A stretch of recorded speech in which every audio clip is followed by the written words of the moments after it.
As 1991 rolled to a close, early financial reports began to come in for J.R. Bookwalter's first two attempts at working in the SOV subgenre, and things were looking positive.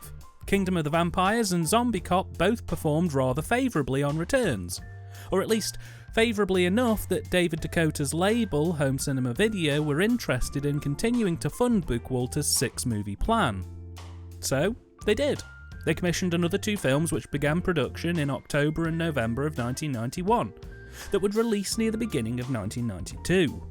That is the end of the good news for this review, because what happened from the moment that Dakota and Bookwalter signed the agreements, at least in the case of Chickboxer, was a calamitous mess that you really should be patting me on the back for having sat through.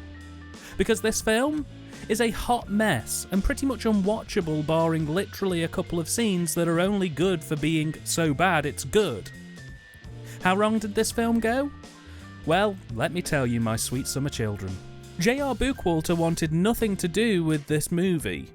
Originally, it was hoped that it would be co-written by Bookwalter and Matthew Jason Walsh, with Bookwalter also stepping in to direct. But as soon as the titles were announced, Bookwalter more or less washed his hands of the whole thing, and Walsh, who'd been asked to write the script, had only got to about 20 pages in when he had a bust-up with Bookwalter and walked off the project entirely.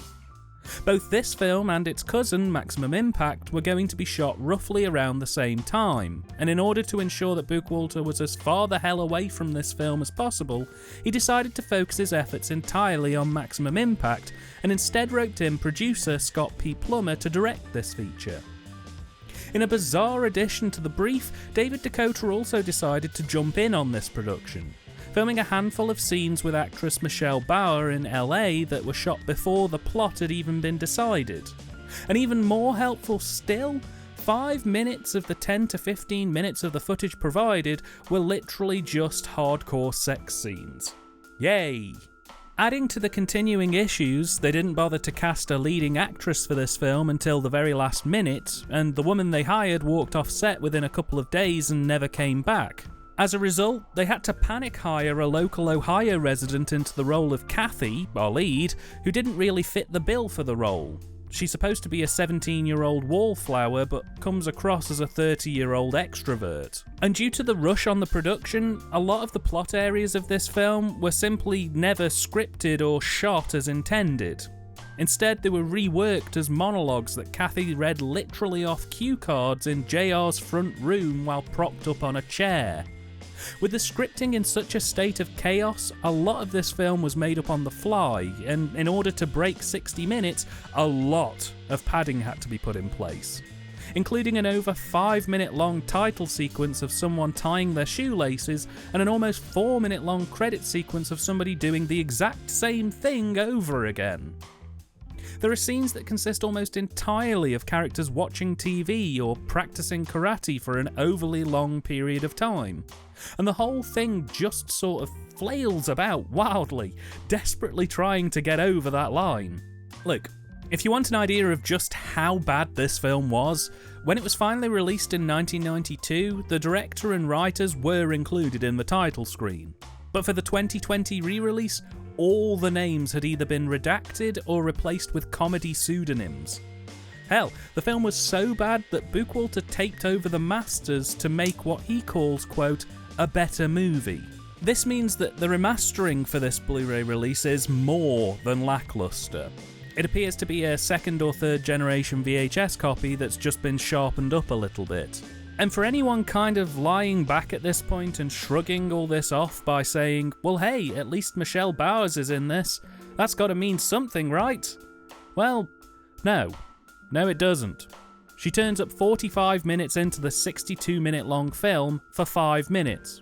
And admittedly, she does have the best scene in this movie, which really channels early John Waters, but then she disappears until the very end of the film, where she grinds on some guy for 2 minutes whilst David Dakota shouts direction instructions at her that we, the audience, can hear. And that's it. She's the main person on the cover for this movie. But that, my friends, as we've learned, is the cruel nature of the great VHS cover swindle. So, No one wants to be known for this movie. Some of the key castings were made either without a script or at the very last minute, and the creative team that's made the last 3 to 4 movies sort of washed their hands of this movie before even a frame has been shot or a pen has touched paper. But what is this film about? Well, Chickboxer follows the story of Kathy, a 17-year-old high school girl who's obsessed with a campy superhero TV show called Chickboxer.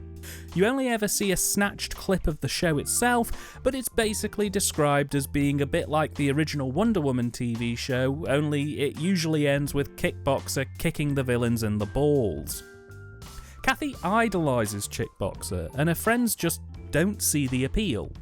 They think Kathy's a wallflower who'd benefit much, much more by actually going out and getting a date or doing something productive rather than just sinking night after night into following the adventures of some make-believe heroine.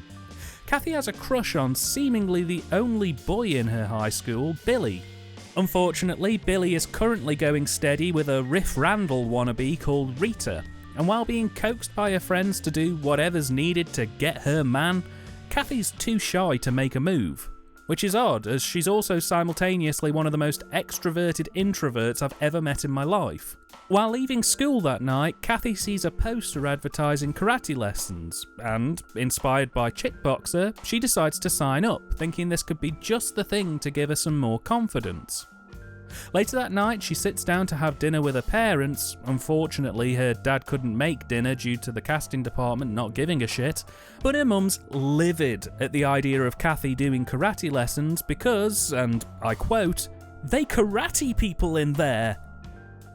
Still, Kathy is determined and presses on, and in her first lesson she meets Julia, a girl who really doesn't want to do karate, but by chance all the reasons she doesn't want to do it are reasons why Kathy does. And when Kathy mentions how big of a Chickboxer fan she is, the pair quite quickly bond. We're also at this point introduced to Colt Jackson, a no-nonsense martial arts expert who demands respect but doesn't really give it.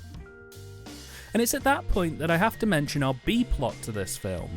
So, while all this is going on, we also follow 2 thugs who are attempting to pull some kind of 4D chess fuckery.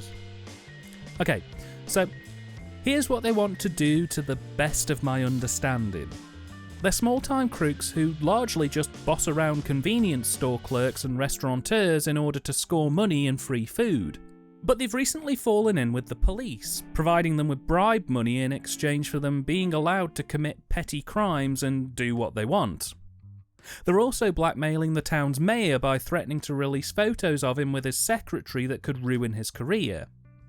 On top of this, they're also working with the chief of police who has his eyes on wanting to become the town's new mayor, and the police chief is helping them by providing blackmailing material in order to ensure that the chief can get into power nice and easy. On top of that, Colt's also involved in the plans and has been kidnapping and murdering people for some reason. They keep kind of making out that Colt's the boss of the thugs, but there isn't really a solid defining moment where he says he definitely is, and I think at one point it's implied that Colt also wants to be the town's mayor as well, and he has the thugs set up to double-cross the mayor and the chief of police so that he can become the new mayor. But on top of that, the thugs themselves have their eyes on the prize too, hoping to double-cross the mayor, Colt and the chief of police so that they can become joint town mayor, and in order to guarantee that there's no mess-ups, they've incriminated the one police officer in town who could have put them away because he had concrete evidence that they'd committed a homicide. And that blackmailed police officer is Billy's dad. So these 2 plots pretty much play apart from each other until about halfway through the movie when 2 things happen. Billy ditches Rita and asks Kathy on a date, and Colt announces that Julia's gone missing. Kathy decides to stay back after a training session to ask Colt about Julia's disappearance, and totally at random overhears Colt talking to the thugs about what their next move should be. Kathy flees the building and bumps into Billy, and together the pair rush home where Kathy, rather than immediately tell Billy what's happened, decides to call Greta Holt, the actress who plays Chickboxer. She's never called her before, ever, and it turns out that Greta is a sane and somewhat rational actress because rather than immediately rush out to go and help Kathy and co, she basically calls Kathy an arsehole, tells her to get psychiatric help, and then hangs up on her. And so, it's down to Kathy, Billy, and his dad to foil the plans of Colton the henchman, save the mayor, and bring justice to the town. Channeling her inner chick boxer, will Kathy save the day? Look, I'm not going to expect you to watch this one. Yes, she does save the day, and they literally walk off into the sunset. You happy? You happy now? No? Me neither. This one's going to be short and bittersweet. This thing was terrible, and not even in a necessarily entertainingly awful way. Just an utter washout kind of way. I'd say there was collectively about 10 to 12 minutes of so bad it's good stuff in here, but every single layer of this film seems determined to be just as actually unwatchable as possible. If there was an actual script for this film, I will be impressed. It feels like basically someone wrote an overview of what the film would be on a napkin, and then they just filmed what they had the budget for and made linking narrations for the rest. There's no act structure, the pacing's all over the place, and the whole thing comes across as scattershot and off the hoof. The dialogue's whiny and lacks any kind of character or power. Literally, Bauer's scenes shot in LA before this film's plot was even written are the best written scenes in this movie, and I'm pretty sure they were largely improvised too. The rest feels stilted, unrefined, and totally devoid of any interest. It's a rare thing that I see a script that feels like even the writers didn't want to write it, let alone read it back. The plot itself is just about okay, but when you're given such a neat title as Chick Boxer, there was so much scope for this to be a half-decent action flick, and it just could not be further away from that if it tried. No one really seems particularly sure who did write for this thing either, which only makes things more difficult. The 1992 VHS release lists Bud Palmer, Ellen Cabot, and Lloyd Taylor. This is Palmer and Taylor's only credit, they've done nothing else. And as for Cabot, I can find absolutely nothing about her on the internet. She isn't even covered on the IMDb listing for this movie. David Dakota also contributed towards the title of this film and some of the LA material, though all I need to hear is that he has a good working relationship with Full Moon for writing scripts, and that should be more than enough to tell you everything you need to know about his writing credentials. But then, it gets even more convoluted, because in 2020, the restored cut of this film has new credits for Eric Black on the writing front, who, again, I have no idea who this person is. They don't have an online presence, so I literally can't tell you who this person is, other than that they have some involvement in writing Chick Boxer. And, as mentioned, direction of this film was handled by Scott P. Plummer, who appears under his full name on the 1992 release, but is redacted and replaced with the pseudonym Yolanda Squat Pump for the 2020 re-release. It's also heavily inferred in the extras on this set that he had more than a decent hand in penning the script for this, and that it was pretty much run and gun rather than actually working from a full and proper finished script. This is Plummer's only directed feature, and he's probably best known as a producer or actor with credits mainly for Bookwalter-related films. And this being his only directorial venture is, sadly, painfully obvious. This film was not made by a filmmaker. This film was made by someone who's had a 20-minute crash course in not making something totally unwatchable and how to operate the camera. And that's about it. There's zero creativity in the shot types here. 90% of the scenes could best be described as locked static shots of whatever needed to be captured. Shot for functionality over style every single time. There's no mind to artistic vision here, and the cast members, while clearly trying their best to animate the scene a bit, just aren't given the steerage needed to pull it off, and more often than not, they look lost and frustrated. The whole thing looks like something a junior high school student would pull together for a final grade, and I just cannot stress enough how poor the direction is here. It just fails on almost every level to really articulate anything to the viewer outside of the literal lines within the script. There's zero art here, in my opinion, which is a real shame. Equally, the cine is just awful, with no mind for composition, no creative process. The best you get are back and forth mids and mid close-ups when characters speak. There's literally no flair, no experimentation. The whole thing is a total lame duck. It's Baby's first sequences at its very worst, with little to no variety and a disappointing execution that isn't helped either by the strictly functional editing, which felt like they were just working to get the job done and out the door so that they didn't have to smell the stink anymore above all else. Like, maybe if there'd been a bit more coverage or some cutaway shots, this could have at least looked a bit better than it tells the story just about. But it's very clear that anyone involved in this production gave up on it well before any thought could be put into it. Again, there isn't much really to say about this other than, man oh man, this was a wasted opportunity. The performances aren't that great either. Julie Sosinski plays Kathy in a part that was clearly a miscast. That's not to knock her capabilities entirely. I would be interested in seeing what she could do in a different type of role, but here she's asked to play a somewhat daydreamy 17-year-old, and she's just totally not that type of performer. And it's genuinely painful to see her barrel through some of these scenes because she plays it less daydreamy and more narcoleptic. And that's the main character we're stuck with for the entire runtime. James L. Edwards is passable as the love interest Billy, though I really don't feel like his best is pulled out by the director here. I think with a bit more of an experienced hand, he probably would have flourished with this. Here, he's just about okay, which again is quite disappointing.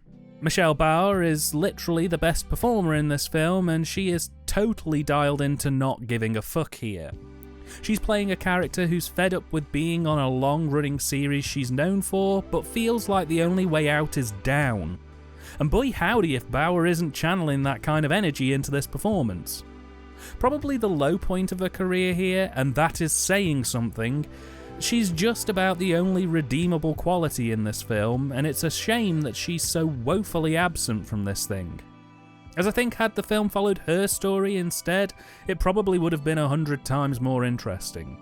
And as a final note, the supporting cast exist. That's all I have to say. They're literally physically there, but that's it. That's how important they are to the plot and how good they perform. They exist. That is all. Finally, the soundtrack, and I think here we have the weakest effort of all 6 films. There's a mix of synth tracks and heavier, rockier numbers.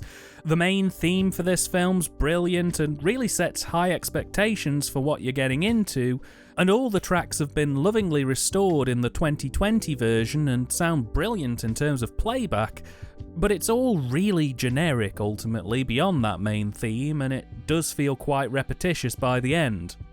It's not quite a poor show, but of all the films I've covered previously as part of this series, this one's probably the worst so far.